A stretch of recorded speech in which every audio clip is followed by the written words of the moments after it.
বাংলাদেশে জুলাই আগস্টে ছাত্র জনতার আন্দোলনে দমন-পীড়নে অংশ না নিতে সেনাবাহিনীকে সতর্ক করার পর সরকার পরিবর্তন হয় বলে বক্তব্য দিয়েছেন জাতিসংঘের মানবাধিকার বিষয়ক হাই কমিশনার ভলকার তুর্ক।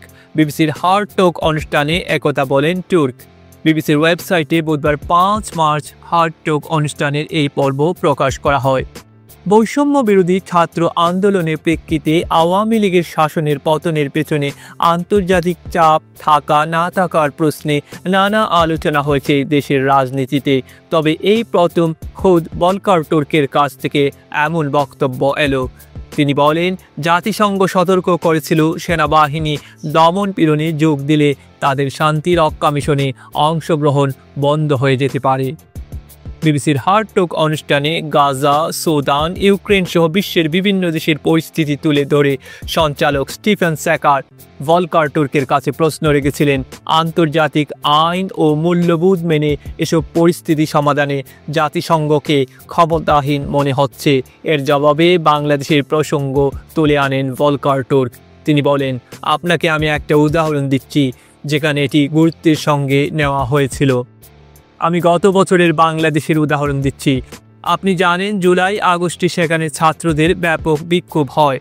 বাংলাদেশে তখন শেখ হাসিনার সরকার আমলে ছাত্রদের আন্দোলন দমনে ব্যাপক নিপীড়ন চলছিল উল্লেখ করে ভলকার তুর্ক বলেন, আমরা কি বলি, আমি কি বলি, আমরা কি করতে পারি এবং আমরা ওই পরিস্থিতি কিভাবে আলোকপাত করি সেটি নিয়ে তাদের বড় প্রত্যাশা ছিল। আমরা প্রকৃতপক্ষে সেনাবাহিনীকে সতর্ক করি, যদি তারা এতে জড়িত হয় তার অর্থ দাঁড়াবে তারা হয়তো আর শান্তিরক্ষী পাঠানোর দেশ থাকতে পারবে না। ফলশ্রুতিতে আমরা পরিবর্তন দেখলাম। তিনি এও বলেন, অধ্যাপক ইউনূস যখন অন্তর্বর্তী সরকারের প্রধান উপদেষ্টার দায়িত্ব নিলেন, তিনি আমাকে তাৎক্ষণিকভাবে বললেন, আপনি কি একটি তত্ত্বানুসন্ধানী দল পাঠাতে পারবেন? ভলকার তুর্ক বাংলাদেশ প্রসঙ্গের ইতি টানেন এভাবে, আমরা এগুলোই করেছিলাম এবং এটা কার্যত সাহায্য করেছিল। আমি গত বছর বাংলাদেশে গিয়েছিলাম। আমরা একটি অবস্থান নেওয়ায়, আমরা কথা বলায় এবং তাদেরকে সমর্থন করায় শিক্ষার্থীরা আমাদের প্রতি খুব কৃতজ্ঞ ছিল।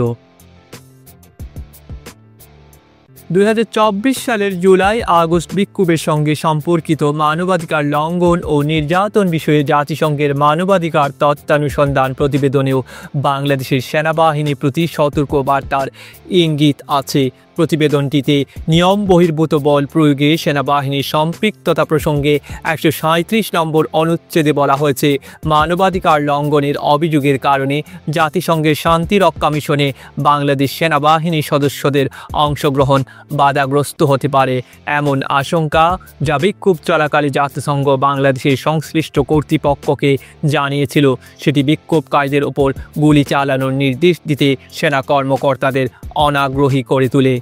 জাতিসংঘের নীতি অনুযায়ী যাদের বিরুদ্ধে মানবাধিকার লঙ্ঘনে যুক্ত থাকার বিশ্বাসযোগ্য প্রমাণ রয়েছে সে সকল প্রার্থীদের শান্তি রক্ষা বা জাতিসংঘের অন্য কোনো কার্যক্রমে অন্তর্ভুক্ত করা হয় না বলেও উল্লেখ করা হয়েছে অনুচ্ছেদটিতে।